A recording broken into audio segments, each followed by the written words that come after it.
বাংলাদেশ বিনিয়োগ উন্নয়ন কর্তৃপক্ষের নির্বাহী সভাপতি আশিক চৌধুরী বলেছেন, ৩০ বছর পর মাতারবাড়ি ও মহেশখালীকে চীনের সাংহাই বা সিঙ্গাপুরের বন্দরের মতো উন্নত মানের বন্দর তথা কমার্শিয়াল হাব হিসেবে দেখতে চাই। এ সময়ের মাধ্যমে ২৫ লাখ লোকের কর্মসংস্থান হবে। বুধবার রাজধানীর বেইলি রোডের ফরেন সার্ভিস একাডেমিতে আয়োজিত এক সংবাদ ব্রিফিংয়ে তিনি কথা বলেন। বিডা নির্বাহী সভাপতি বলেন, আগামী ১২০ দিনের মধ্যে প্রশাসনিক কার্যক্রম সম্পন্ন করা হবে।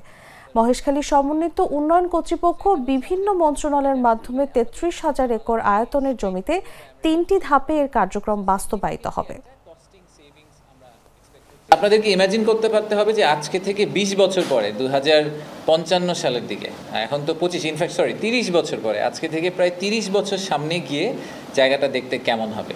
তো অরিজিনালি যখন এটার মাস্টার প্ল্যান করা হয়েছিল বছর ৫ আগে বা বিগত সরকারের সময়, তখন এটাকে একটা পাওয়ার হাব এবং একই সাথে একটা ডিপ সি পোর্ট হিসাবে প্রাইমারিলি চিন্তা করা হয়েছিল। আমরা এটাকে আসলে অন্যভাবে দেখতে চাই, আমরা এটাকে একটা টাউনশিপ হিসাবে দেখতে চাই।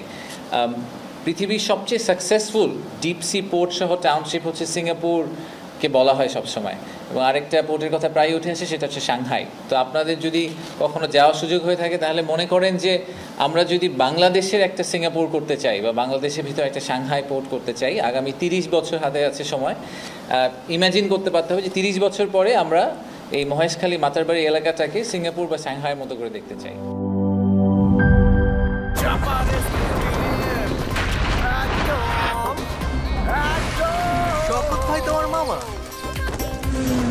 খাও চাপার জোর বাড়াও।